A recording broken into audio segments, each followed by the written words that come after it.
started, fizzing at a photo they've taken. Space tree flying through the skies and petals happen everywhere.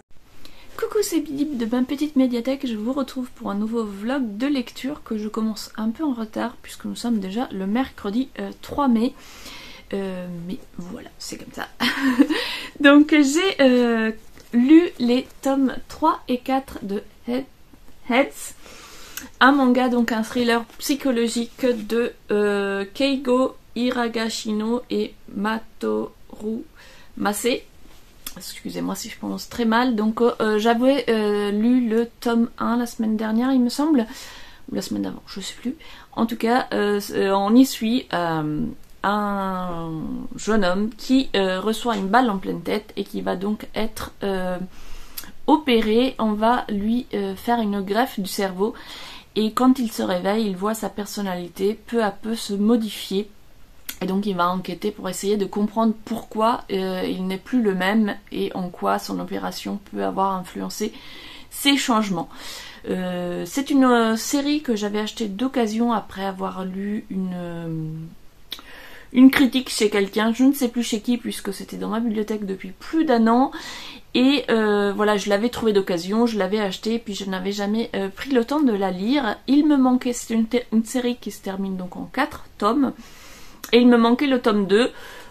Finalement, le tome 2, bah, je l'avais pas trouvé ou je l'avais pas cherché, je me souviens plus. Là, j'ai décidé de la lire puisque, comme je vous ai expliqué dans les vlogs précédents, je fais un tri dans ma bibliothèque de tous ces mangas que j'ai achetés et jamais lus. J'essaye de les lire et de décider si oui, je conserve la série et je la continue ou alors si je m'en débarrasse. Donc, j'avais sélectionné pour le Tarot Book Challenge cette série pour la carte du diable, puisque le personnage principal va voir une personnalité malveillante prendre possession peu à peu de lui. Et donc je trouvais que ça collait bien avec la carte du diable. Que dire de cette série? Alors le concept est plutôt sympa, le dessin, je vous montre quelques images, j'ai bien aimé aussi. Mais j'ai pas non plus accroché des masses, donc je conserve pas la série. Je vous la proposerai bien, mais je l'ai déjà proposé à quelqu'un qui justement voulait la terminer mais n'avait que les premiers tomes, donc voilà. Donc voilà, une série sympa mais qui m'a pas spécialement marqué, et comme je veux faire de la place, je décide de pas la garder.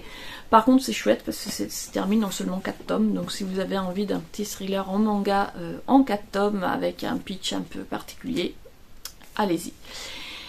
Sinon j'enchaîne directement à ce que j'ai dans la main, c'est la réception du jour, donc c'est la saison des disparus de Mathieu Sylvander, je sais pas si je prononce correctement.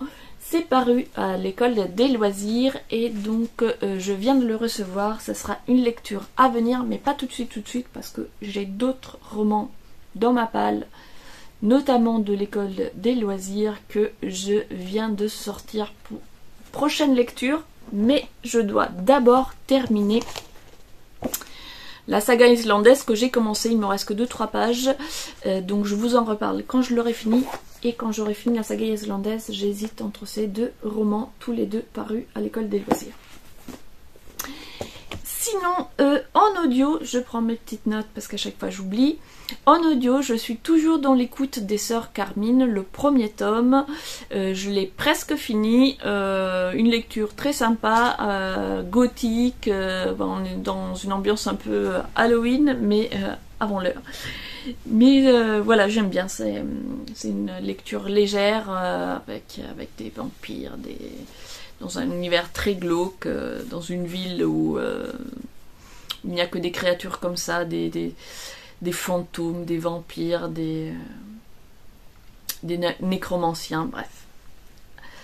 Je voulais aussi vous parler de... voilà, je l'ai noté parce que c'est en numérique et je l'ai lu, et à chaque fois je lis des choses en numérique, je zappe.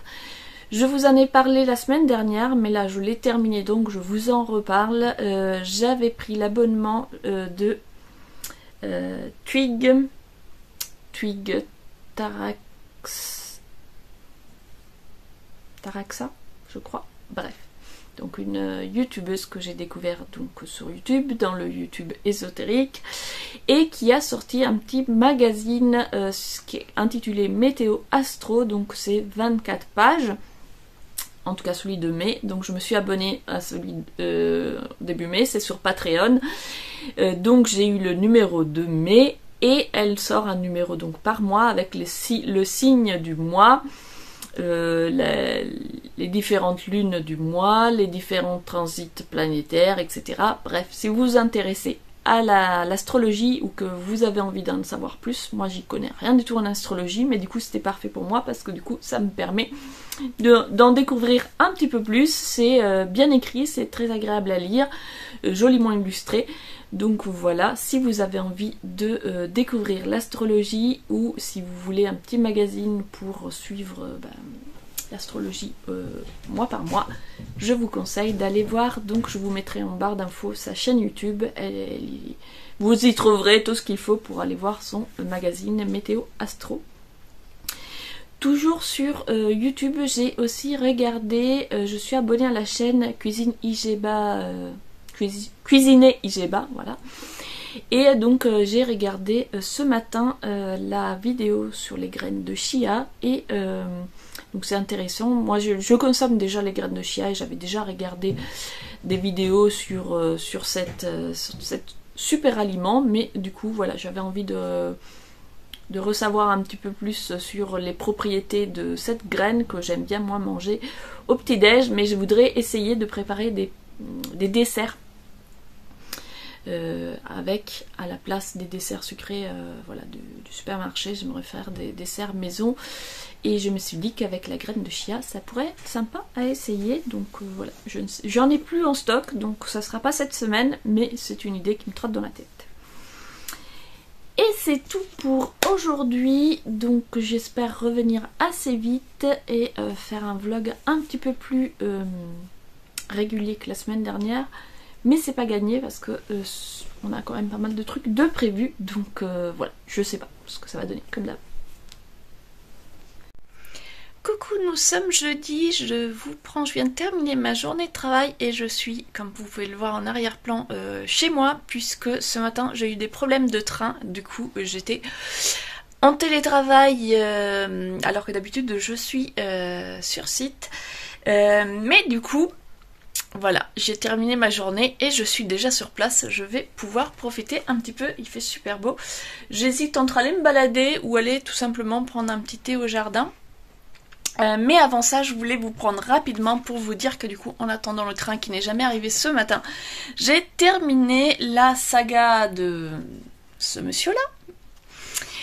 Qui était donc la première saga islandaise que je lis et voilà, c'est intéressant d'un point de vue historique, on voit bien comment vivaient les vikings à l'époque, etc.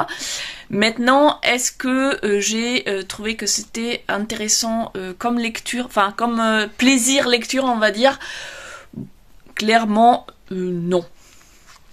J'ai trouvé ça voilà intéressant d'un point de vue historique, niveau plaisir lecture, sur le style, voilà, c'est un style très particulier, on est déjà sur de la, je sais pas à quelle époque ça a été écrit au Xe siècle, donc voilà, on est sur de la littérature médiévale, la façon de parler, la façon d'écrire, etc. C'est assez particulier. Puis même au niveau de l'histoire, voilà quoi, c'est un type qui va se venger parce qu'on a tué son fils et qui du coup, la famille de celui qu'il tue va vouloir se venger, du coup il faut se revenger des nouveaux morts et ainsi de suite, on en termine jamais avec les vengeances. Et ce qui est important, c'est pas tellement que tu tues quelqu'un. Bon, si tu tues quelqu'un et que t'avais pas de bonne raison de le tuer, tu dois payer une compensation. Le problème vient du méchant de l'histoire qui veut pas payer de compensation. Parce que le fait qu'il ait tué le gosse qui avait rien fait de mal et juste parce qu'il lui était antipathique, c'est pas ça le problème. Le problème c'est que quand on lui dit bah t'as tué un tel, tu dois payer une compensation à son père. Mais le gars refuse et du coup de là va découler toute une suite de vengeance à multiples rebondissements parce que du coup dès que tu tues quelqu'un, quand bien même c'est pour se venger, ben toi-même tu vas devoir faire des compensations, etc., etc. Enfin bon bref, donc il y a tout un tas de morts, il y a tout un tas de personnages ou non aussi imprononçables, qui habitent dans des lieux imprononçables, et j'avais l'impression qu'ils s'appelaient tous Thor quelque chose, donc il y avait des moments où j'étais un petit peu perdue, je savais plus qui était qui. Entre les compagnons du héros et ses ennemis, je trouve qu'il y en avait qui avaient des noms très similaires, donc il y a des moments où j'étais là, mais je comprends pas. Mais en tout cas, voilà, je regrette pas de l'avoir lu, c'est quand même très petit, donc voilà, c'est intéressant, on voit la société viking, mais du coup, à travers ce genre de récit, c'est vachement moins, comment dire, c'est vachement moins romantique, c'est vachement moins épique que ce que peut en donner la fiction avec les séries sur les vikings, etc. Voilà, là, c'était intéressant de le lire. Du coup, j'ai enchaîné avec quelque chose de très différent dont je n'ai lu que les premières pages avant de me rendre compte que c'était pas la peine d'attendre ce train. Du coup, j'ai commencé Marie Curie. Elle a découvert l'énergie nucléaire, donc c'est un roman paru c'est l'École des loisirs. Il est ici dans la collection, je vais y arriver, Medium Poche, et donc pour l'instant j'ai vraiment lu les toutes premières pages, donc je vous en reparlerai quand j'aurai un peu mieux avancé. Voilà, c'est tout ce que j'avais à dire pour aujourd'hui. Non mais je vous en parlerai plus tard. Voilà, là je viens de terminer, là j'éteins tous les ordinateurs et je vais aller me prendre un petit thé parce que j'en ai besoin.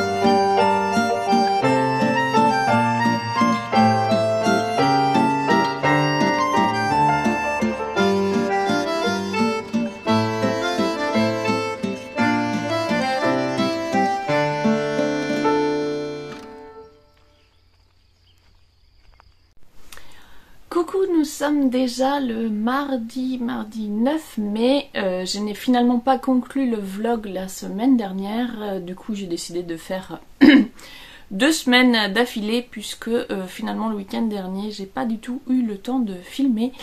On nous avait offert un week-end au château pour nos 20 ans de vie commune. Du coup, voilà, j'ai profité de mon week-end et je n'ai pas lu et encore moins filmé de vlog.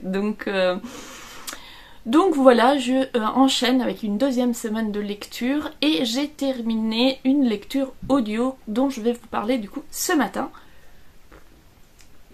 Petite gorgée de café. Donc j'ai terminé le premier tome des Sœurs Carmine, le complot des corbeaux, que j'ai donc découvert en audio.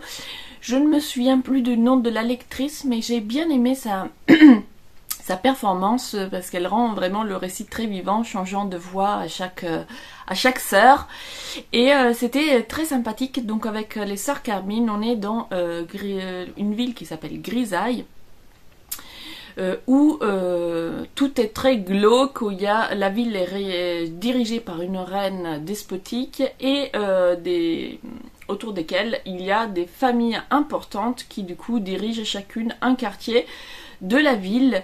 Et parmi ces familles, il y a des nécromanciens, des vampires, puis il y a des forgerons. Enfin, je me souviens plus de toutes les familles, mais en tout cas, voilà, il y a des familles comme ça dominantes. Donc ça vous donne un nécromancie, vampire, ça vous donne un peu le ton. Et donc dans cette ville il pleut, il y a toujours de la brume, on passe beaucoup de temps dans les cimetières, et il y a moyen de se faire couper la gorge à chaque coin de rue, et c'est dans cette ville donc que vivent les 3 sœurs Carmine. Leur mère a disparu depuis quelques mois et donc il faut qu'elles se débrouillent toutes seules. Elles ont accumulé des dettes, n'ont plus d'argent, et donc la cadette décide donc de se lancer dans cambrioleuse, sauf qu'elle n'a vraiment pas de chance parce qu'à chaque fois les choses tournent mal. Et là, en désespoir de cause, on la met sur un plan qui devrait rapporter gros et finalement tout ce qu'elle trouve c'est une petite cuillère. Et elle se retrouve mêlée à un complot dont elle comprend pas tout de suite les tenants et les aboutissants. En tout cas, elle se retrouve toujours sans le sou, avec les voleurs avec qui elle avait fait le coup qui lui demandent leur part, la famille de vampires qui lui court après, donc tout le monde veut sa peau et elle doit donc réussir à s'en sortir tout en protégeant ses sœurs, etc. La sœur aînée, Tristabel, est très particulière, toujours très hautaine, elle ne semble s'inquiéter de rien, si ce n'est de sa garde-robe. Et la dernière, la petite dernière qui doit avoir, j'allais dire 8 ans, mais en même temps quand elle écrit son journal, ça ne fait pas vraiment journal d'un enfant de 8 ans, peut-être 6, je sais plus, je me souviens plus. En tout cas elle est toute petite, comparée à ses deux autres sœurs qui sont de jeunes femmes.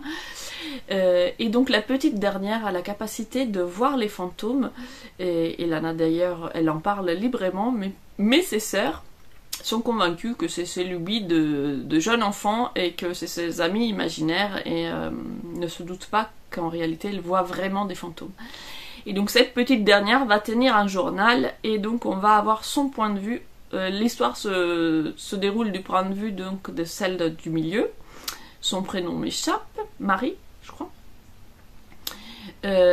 Donc c'est la cambrioleuse, donc toute l'histoire se déroule de son point de vue à elle, mais on entend du coup sa sœur aînée émettre des critiques à son égard, et on a des extraits du journal de la petite dernière.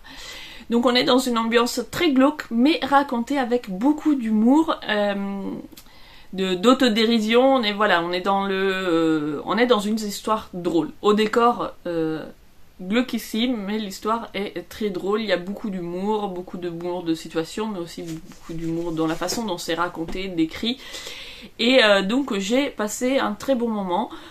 C'est pas un de ces romans qui va nous marquer profondément, mais en tout cas c'est parfait si on a envie de se détendre et d'avoir une ambiance un peu comme ça halloweenesque, tout en ayant une histoire légère et drôle. Donc je dis légère et drôle, il y a plein de gens qui vont mourir, hein, mais voilà, c'est pas l'histoire, le genre de roman qui nous plombe le moral, au contraire, ça donne le sourire. Et j'ai du coup passé un très bon moment. La version audio était très chouette, très théâtralisée.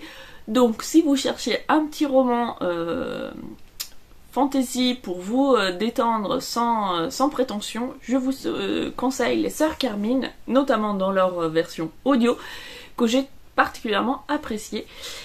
Et j'ai enchaîné directement avec un autre roman audio, dans une ambiance complètement différente, retour à Montechiaro, Chiaro d'ailleurs, je sais plus, enfin bref, et que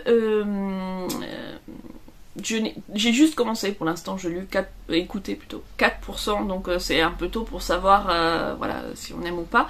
Le ton du narrateur, j'ai un petit peu de mal pour l'instant, mais je me prononce pas tout de suite parce que ça m'arrive très souvent quand je commence un nouveau roman audio de tiquer pendant les premiers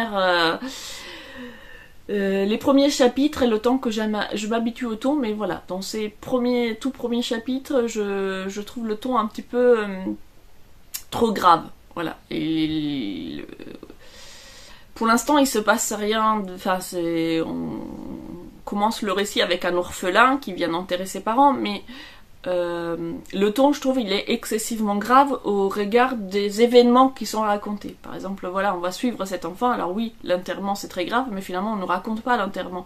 On nous raconte qu'il va rencontrer un noble de la région qui va lui payer des études pour aller à l'école, puisque ses parents sont décédés et qu'il est donc orphelin.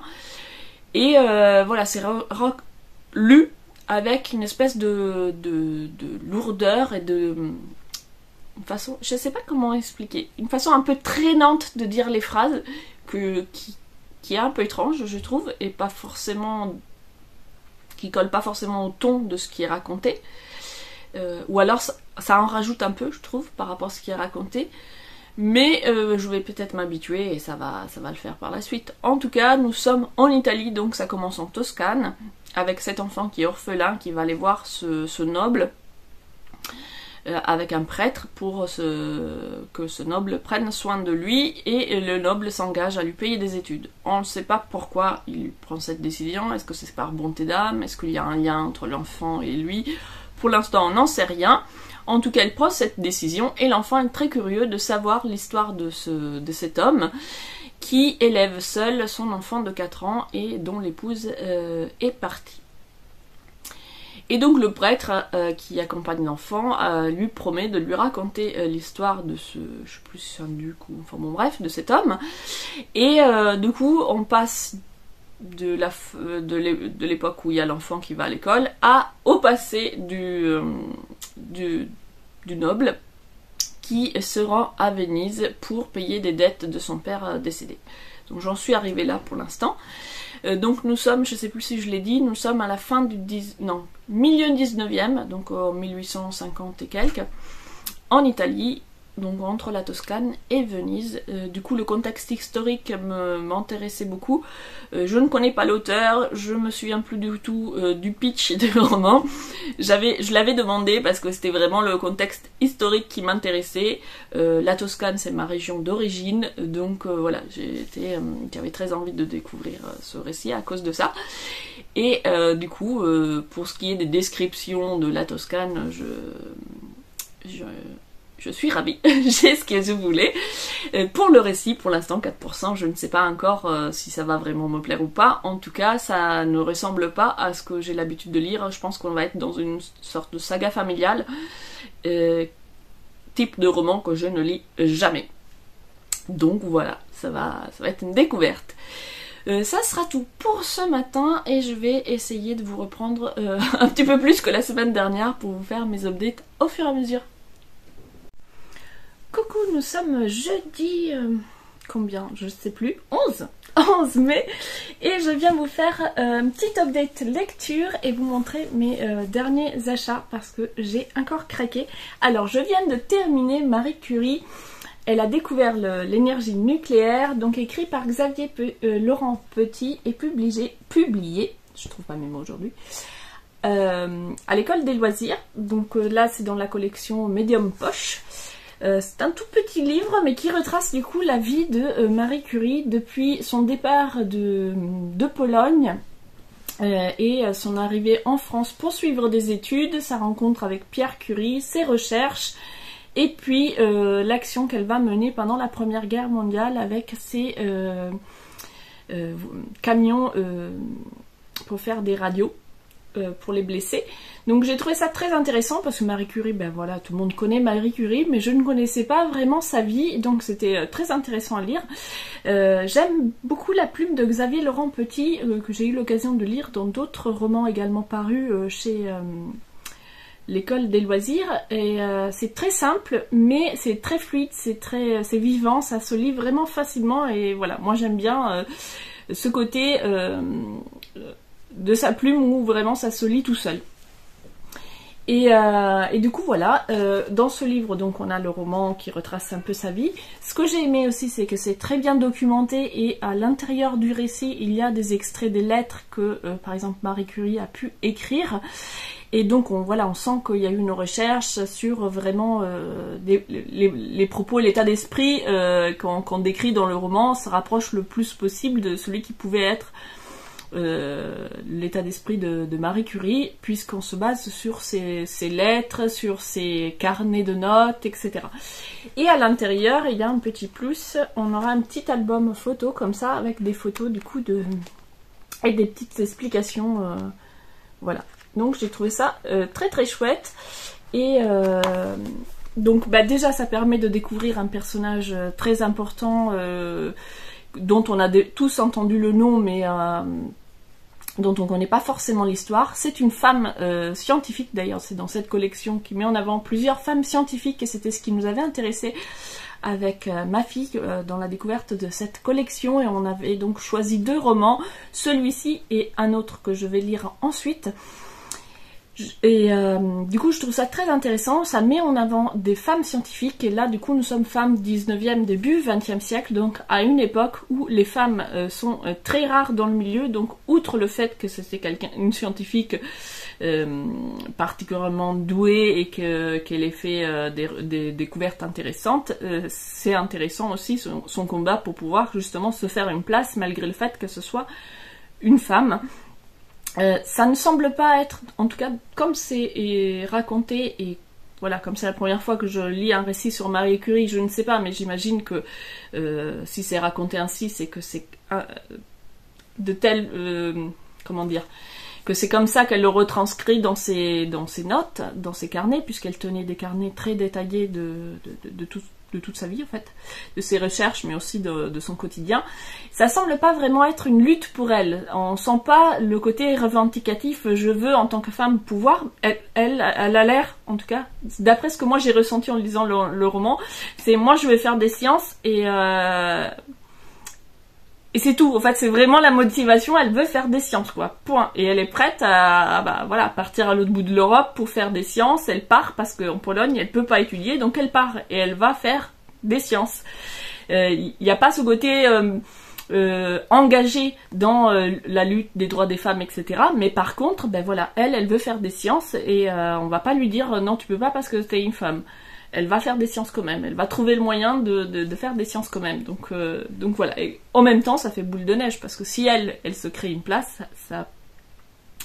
ça peut ouvrir la voie à d'autres, donc voilà, c'était intéressant de ce contexte historique, de découvrir du coup le parcours de cette femme atypique, et voilà, c'était très chouette, donc très court roman, et justement comme il est très court, que c'est intéressant que ça se passe fin 19e, début 20e, il y a la Première Guerre mondiale, etc.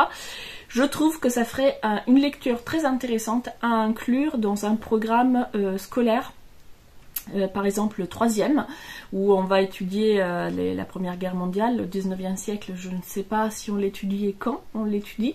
En tout cas, je trouve que ça serait une très bonne lecture complémentaire pour illustrer un petit peu les cours historiques. Je trouve que de faire un parallèle entre la littérature et l'histoire, enfin entre les cours de français et les cours d'histoire, je veux dire, à l'école, je trouve ça très intéressant, parce qu'en lisant un roman comme ça, par exemple, on va vraiment visualiser comment il était la vie à l'époque, qu'est-ce que c'était qu'être une femme scientifique à cette époque, quel a été son rôle pendant la guerre, qu'est-ce que ça a changé ou pas.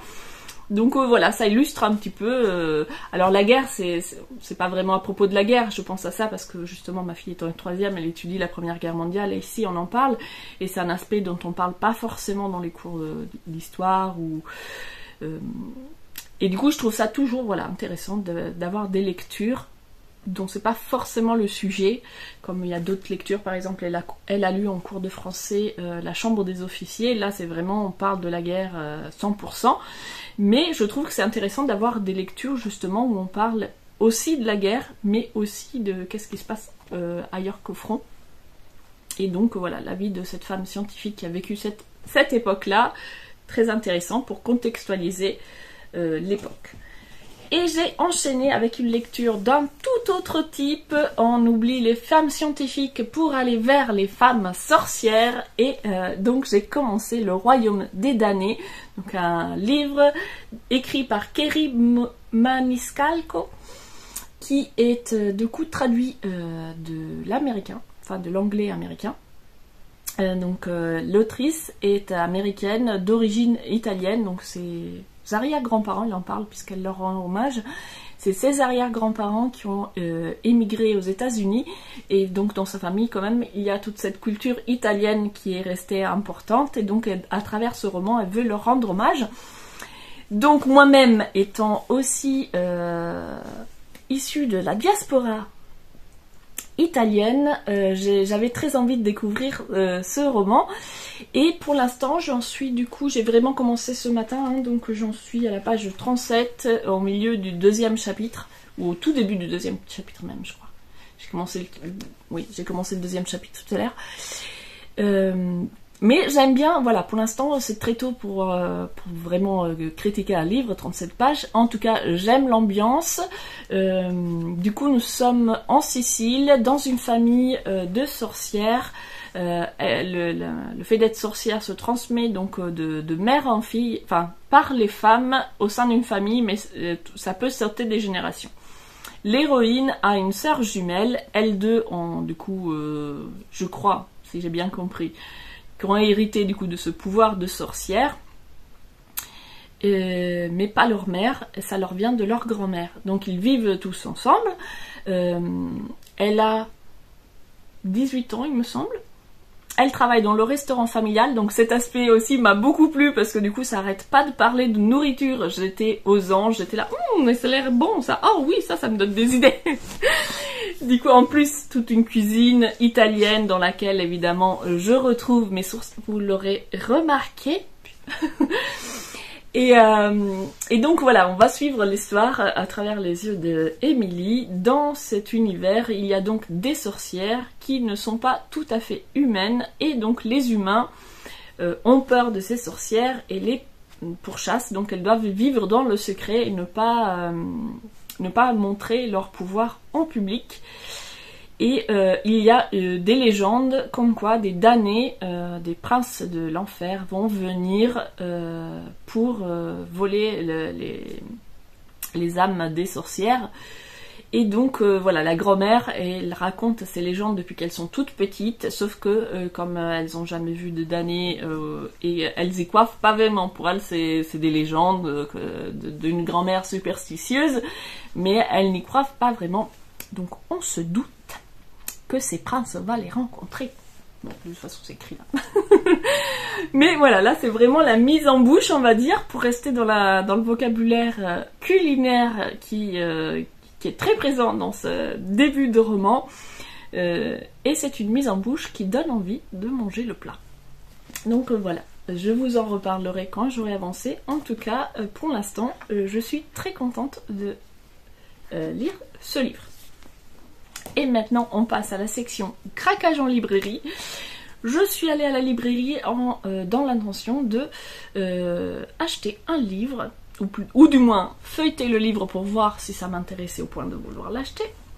Et c'était un livre qui parle de diététique. Je vous mettrai une image. C'est x100, comment prendre soin de son foie, je crois, quelque chose comme ça. Le nom de l'auteur, je ne l'ai pas retenu, mais j'avais vu, je vous mets le lien en barre d'infos, une interview du coup du nom de l'auteur de ce livre, et j'avais trouvé ses propos très intéressants, et du coup ça m'avait donné envie de découvrir le livre. J'avais regardé, il devait être en stock à la librairie, donc j'y vais, genre je veux ça, et surtout tu craques pas parce que t'as trop de livres dans ta palle. Le livre que je cherchais, je ne l'ai point trouvé. Et j'ai craqué pour des romans. Ben oui, c'était dans les présentoirs, comment pouvais-je? J'ai donc craqué pour 2 romans de 2 auteurs que j'ai découverts donc l'année dernière et que j'avais tous les deux beaucoup aimé. Donc j'ai pris L'étrange traversée de Sardam, du Sardam, de Stuart Turton, dont j'avais lu le premier roman, Les 7 morts d'Evelyn, je ne sais plus comment, Greencastle, je ne sais plus. Enfin moi, je vous mets une petite couverture comme d'habitude. Et j'avais beaucoup aimé ce premier roman où le personnage vit dans une boucle temporelle et doit résoudre un meurtre. J'avais trouvé ça original et je sais pas, l'ambiance m'avait beaucoup plu. Certains ont dit que c'était très lent et c'est vrai que moi j'ai habituellement tendance à aimer les livres qui avancent vite et à pointer du doigt ceux qui sont un peu trop lents. Bizarrement, dans celui-là, c'était une narration relativement lente, mais moi je me suis pas du tout ennuyée. J'avais vraiment aimé le style, aimé l'ambiance, etc. Du coup, comme j'ai vu qu'il en avait sorti un autre, j'y suis allée les yeux fermés, j'ai à peine lu le résumé. Je l'ai lu quand même, mais voilà, ça se passe en 1634 et c'est un bateau qui quitte les Indes orientales pour aller à Amsterdam. Et d'après ce que j'ai compris, il va y avoir des événements qui vont se passer sur ce bateau et on va se poser la question, c'est est-ce que le bateau est hanté ou pas. J'ai lu vraiment en diagonale parce que je veux me laisser le plaisir de la découverte. Je pense que si on reste sur des ambiances un petit peu comme ça, entre le surnaturel comme dans le premier, ça devrait me plaire. Voilà. Et là, j'ai donc le fantôme du vicaire, c'est le... J'ai eu un doute à un moment donné, j'ai vu 3 étoiles, je me suis dit, mais non, non, c'est bien le tome 2 du Bureau des Affaires Occultes que j'avais également découvert du coup l'année dernière. J'avais beaucoup aimé l'ambiance également du roman. Là encore, l'intrigue avance relativement lentement, mais c'était vraiment l'ambiance qui m'avait plu, le personnage, et puis le fait qu'on suivait en parallèle à la fois une enquête sur laquelle le personnage travaillait et à la fois l'histoire du personnage. Et du coup, voilà, ça m'avait, le ton m'avait plu, le style m'avait plu, j'avais passé un très bon moment et du coup, j'avais très envie de lire la suite et j'attendais qu'il sorte en poche puisque j'ai le premier en poche et j'aime bien avoir les tomes dans la même collection. Du coup, là, il vient de sortir en poche. J'ai sauté dessus, donc je pense le lire assez rapidement. Alors celui-ci n'est pas trop grand, celui-là il fait 600 pages. Donc je pense que je vais me garder ça pour l'été quand je serai en vacances ou voilà un moment où je serai en vacances et celui-ci il devrait être plus rapide à lire. Je dis devrait, oui, il fait quand même presque 480 pages mais il devrait quand même être plus rapide à lire que celui-ci. Voilà, Kyo aussi a craqué pour un roman fantasy en format poche. Que vous pourrez découvrir sur sa chaîne YouTube, pas du tout, sur son compte Instagram. Je vous mets le lien de son compte Instagram en barre d'infos pour découvrir le livre pour lequel elle a craqué dans notre petite visite en librairie. Sur ce, je vous laisse et je vous retrouve un petit peu plus tard.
Nous sommes déjà dimanche, la journée est déjà bien avancée, je n'ai toujours pas conclu ce vlog ni commencé mon montage.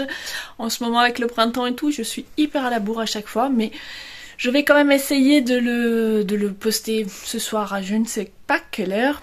Je vous réponds juste, pas de update lecture aujourd'hui, puisque ce week-end justement on est allé se balader. Donc j'ai fait quelques images. Hier nous avons été dans le Poitou, on a visité comment ça s'appelle, Montmorillon et Chevigny je crois. Donc j'ai fait quelques images, il y avait des jolis quartiers historiques et aujourd'hui je suis allée à un salon bien-être et je me suis fait des petits cadeaux. Je me suis acheté cette très jolie pierre et un zafou que j'avais envie d'avoir, un zafou depuis des années. Et là j'ai trouvé quelqu'un qui est à côté de chez moi, qui les fait elle-même, qui assure en plus le service après-vente pour les réparations éventuelles. Donc c'est parfait, j'étais ravie et c'est pas plus cher que sur internet. Donc voilà, je suis refaite. Et en plus, ils avaient ma couleur préférée. Que demander de plus? C'est sur ces belles paroles que je vous laisse. Je ferai le montage plus tard parce que là il y a encore du soleil et que j'ai envie d'aller faire un petit peu de jardinage. Donc j'espère que vous me pardonnerez ces dimanches un petit peu chaotiques où je ne sors pas aux heures habituelles mon vlog. Ceci dit, vu le nombre de spectateurs pour les vlogs lecture, je suis sûre que vous m'en voudrez pas. J'en profite du coup pour remercier tous ceux qui regardent. Si vous êtes arrivés jusqu'au bout, mettez-moi une petite fleur dans les commentaires. Ça me fera très plaisir de savoir que vous êtes arrivés jusqu'au bout. Et je fais un petit coucou spécial pour Chikipou qui est là à chaque fois.